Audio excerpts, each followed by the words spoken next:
नमस्कार साथियों, मेरा नाम है सुभाष राज और आप सभी देख रहे हैं एक्समार्ट स्टडी का यूट्यूब चैनल। साथियों, बहुत ही इंपॉर्टेंट वीडियो लेकर आ चुके हैं, बहुत ही अच्छे क्वेश्चन, बहुत ही इंपॉर्टेंट क्वेश्चन।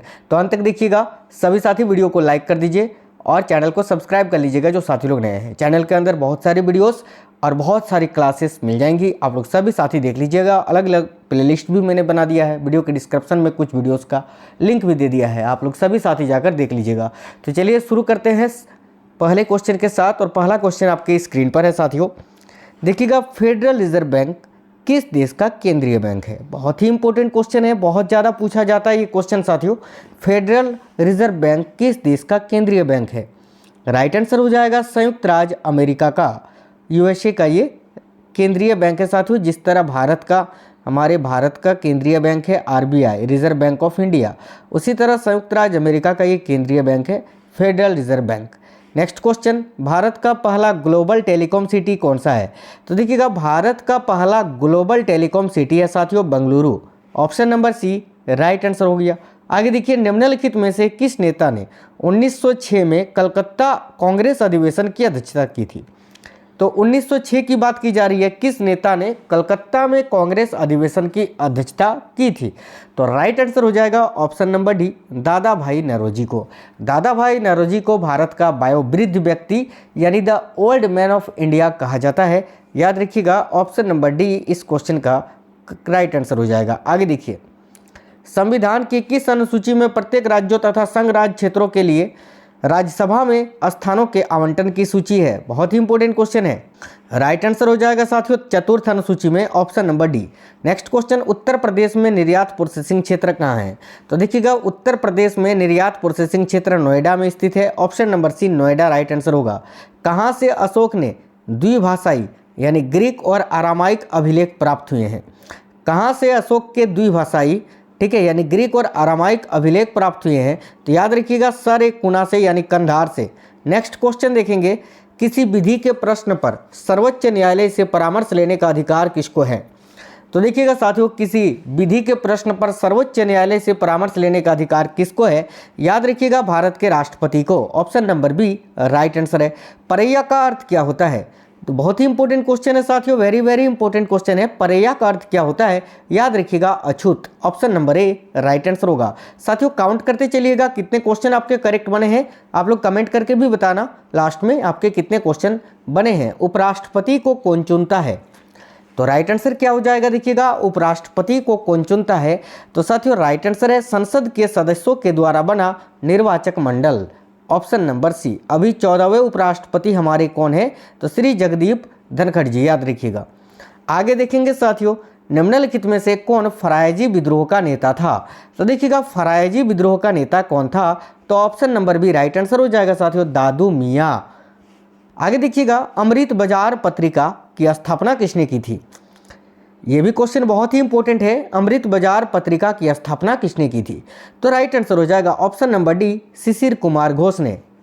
भक्ति आंदोलन के दौरान असम में किसने इस आंदोलन का प्रतिनिधित्व किया था? इंपॉर्टेंट क्वेश्चन है, भक्ति आंदोलन के दौरान असम में किसने इस आंदोलन का प्रतिनिधित्व किया था? तो साथियों इस क्वेश्चन का राइट आंसर क्या हो जाएगा? देखिएगा शंकरदेव, ऑप्शन नंबर ए इस क्वेश्चन का राइट आंसर हो गया शंकरदेव।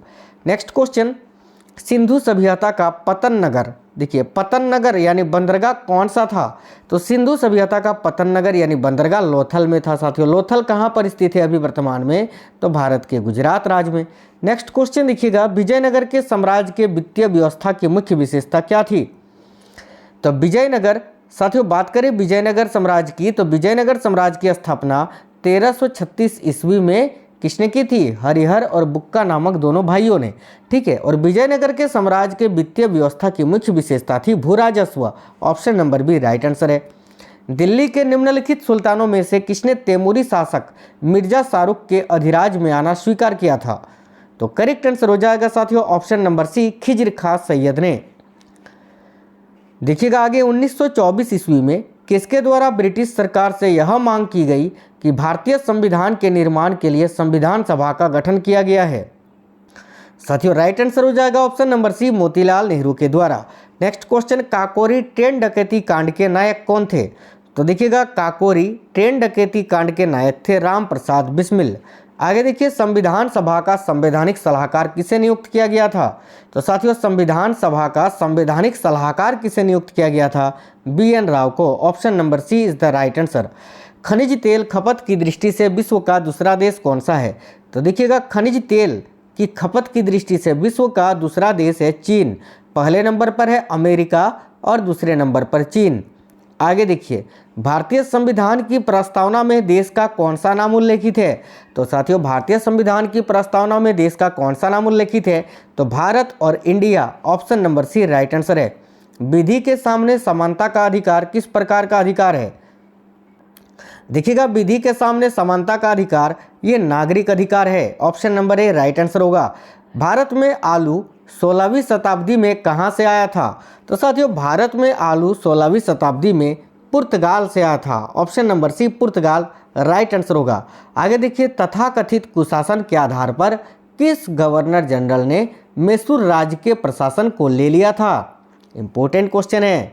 राइट आंसर हो जाएगा option number C Lord William Bentinck ने। नागरिक सेवाओं के लिए प्रतियोगी परीक्षा प्रणाली को सिद्धांततः कब स्वीकार किया गया था?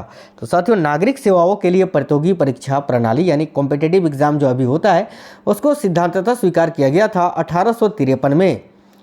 आगे देखेंगे मुद्रा स्वयं मुद्रा का निर्माण करती है, यह परिभाषा किसने प्रस्तुत की थी? बहुत इंपॉर्टेंट क्वेश्चन है। तो राइट आंसर हो जाएगा option number C Cromer ने। आगे देखिए भारतीय संविधान का अनुच्छेद 324 किससे संबंधित है? तो राइट आंसर हो जाएगा साथियों मुख्य निर्वाचन आयुक्त की शक्तियों और कार्य से। Option number C right answer होगा। गांधी जी दक्षिण अफ्रीका में कितने वर्ष रहे थे? तो साथियों देखिएगा गांधी जी साउथ अफ्रीका 1893 में गए थे और 1915 में वापस आ गए थे। अब आपको कमेंट बॉक्स में कमेंट करके ये बताना है कि लगभग कितने वर्ष वो जो है साउथ अफ्रीका में रहे थे। इन चारों में से एक आंसर होगा। आप लोग सभी साथी इस वीडियो के नीचे जो है कमेंट बॉक्स में हमें कमेंट करके ये बता दीजिए। चलिए आगे देखेंगे। देखिएगा दक्षिण में निम्नलिखित में से किसके शासनकाल में मुगल साम्राज्य तमिल राज्य क्षेत्र तक फैला? राइट आंसर हो जाएगा साथियों औरंगजेब के समय में। आगे देखिएगा चोलों का राज किस क्षेत्र में फैला हुआ था? तो चोल शासकों का जो राज्य था साम्राज्य था वो कोरोमंडल तट और दक्कन के कुछ भाग तक फैला हुआ था। भारत में कार्यपालिका का अध्यक्ष कौन होता है? बहुत ही इंपॉर्टेंट क्वेश्चन है साथियों। भारत में कार्यपालिका का अध्यक्ष होता है राष्ट्रपति, प्रेसिडेंट ऑफ इंडिया। जैसे कि अभी 15वें राष्ट्रपति हमारी कौन है? तो द्रौपदी मुर्मू जी। आगे देखेंगे किसी देश की आर्थिक वृद्धि की सर्वाधिक उपयुक्त माप क्या है? तो देखिएगा किसी देश की आर्थिक वृद्धि की सर्वाधिक उपयुक्त माप है सकल घरेलू उत्पाद। Option number A right answer होगा। भारत में लॉर्ड कर्जन के प्रशासन की तुलना औरंगजेब से किसने की थी? तो देखिएगा भारत में लॉर्ड कर्जन के प्रशासन की तुलना औरंगजेब से की थी गोपाल कृष्ण गोखले ने। मुगल चित्रकारी किसके शासनकाल में पराकाष्ठा यानी चरमोत्कर्ष प्राप्त किया था? तो राइट आंसर हो जाएगा जहांगीर के समय में साथियों। आगे देखिएगा बाल विवाह की प्रथा आरंभ हुई थी किस काल में? तो देखिएगा बाल विवाह की प्रथा किस काल में आरंभ हुई थी? राइट आंसर हो जाएगा गुप्त काल में। Option number C right answer है। विजयनगर के राजा कृष्णदेव राय ने गोलकुंडा का युद्ध किस राजा के साथ लड़ा था? तो बहुत ही फेमस क्वेश्चन है ये, याद रखिएगा कुली कुतुब शाह के साथ। कौन वर्धन वंश की राजधानी को थानेश्वर से कन्नौज ले गया था? तो इंपॉर्टेंट क्वेश्चन है वर्धन वंश की राजधानी को थानेश्वर से कन्नौज कौन ले गया था? तो हर्षवर्धन ने। Option number A right answer है। पहली बार औपचारिक रूप से महालबाड़ी प्रथा कब लागू की गई थी? तो राइट आंसर हो जाएगा साथियों पहली बार औपचारिक रूप से महालबाड़ी प्रथा 1822 ईस्वी में लागू की गई थी। किस शासक ने कलिंजर के अजय दुर्ग का निर्माण करवाया था? बहुत ही अच्छा क्वेश्चन है ये भी। तो धंगदेव याद रखेंगे सभी साथी। ऑप्शन नंबर सी इस क्वेश्चन का राइट आंसर हो जाएगा धंगदेव ने। आगे देखिए सिंधु घाटी सभ्यता मानी जाती है किसके लिए? तो ये भी क्वेश्चन बहुत ही इंपॉर्टेंट है साथियों। सिंधु घाटी सभ्यता मानी जाती है अपने नगर नियोजन के लिए। देखिएगा चीनी उत्पादन में भारत का विश्व में कौन सा स्थान है? तो चीनी के उत्पादन में भारत का विश्व में प्रथम स्थान, माफ करना यार, भारत का विश्व में दूसरा स्थान है। याद रखिएगा पहले स्थान पर ब्राजील है ना, दूसरे स्थान पर अपना भारत। आगे देखिएगा भारत में अंतस्थलीय जलमार्ग के लिए प्रयोग की जाने वाली नदी कौन सी है? तो भारत में अंतस्थलीय जलमार्ग के लिए प्रयोग की जाने वाली नदी है गंगा नदी। Option number A right answer है। 1994 में जनसंख्या नीति के लिए किस समिति का गठन किया गया था? देखिएगा 1994 में जनसंख्या नीति के लिए किस समिति का गठन किया गया था? तो स्वामीनाथन समिति का। केंद्र शासित प्रदेशों में न्यूनतम प्रतिशत वन क्षेत्र पाया जाता है कहाँ? तो साथियों केंद्र शासित प्रदेशों में न्यूनतम प्रतिशत वन क्षेत्र पाया जाता है लक्षद्वीप में। Option number D right answer है। किसी स्थान विशेष की वर्षा किस पर निर्भर करती है? यह भी क्वेश्चन बहुत इंपॉर्टेंट है। किसी स्थान विशेष की वर्षा किस पर निर्भर करती है? तो साथियों पर्वतों की दिशा पर। Option number A right answer है। निम्नलिखित में से किसे शुक्र ग्रह कहते हैं? तो देखिएगा निम्नलिखित में से किसे शुक्र ग्रह कहते हैं? तो बिल्कुल वीनस को। याद रखिएगा वीनस करेक्ट आंसर हो गया। प्लूटो जुपिटर हो गया आपका बृहस्पति, मार्स हो गया मंगल और वीनस शुक्र। सिंपल सा क्वेश्चन है। आगे देखिएगा निम्नलिखित में से किसे उत्तर भारत का मैनचेस्टर कहा जाता है? तो साथियों उत्तर भारत का, नॉर्थ इंडिया का मैनचेस्टर कहा जाता है कानपुर को। Option number A right answer होगा। देखिएगा क्षोभ मंडल में तापमान का सबसे तप्त परत है क्यों? देखिए क्षोभ मंडल में तापमान का सबसे तप्त परत है क्यों? क्योंकि यह पृथ्वी के पृष्ठ से तप्त हो जाती है। Option number C right answer हो जाएगा। भूकंपीय तरंगों का मापन निम्नलिखित में से किस यंत्र के द्वारा किया जाता है? तो देखिएगा भूकंपीय तरंगों का मापन किससे किया जाता है? तो साथियों सिस्मोग्राफ से।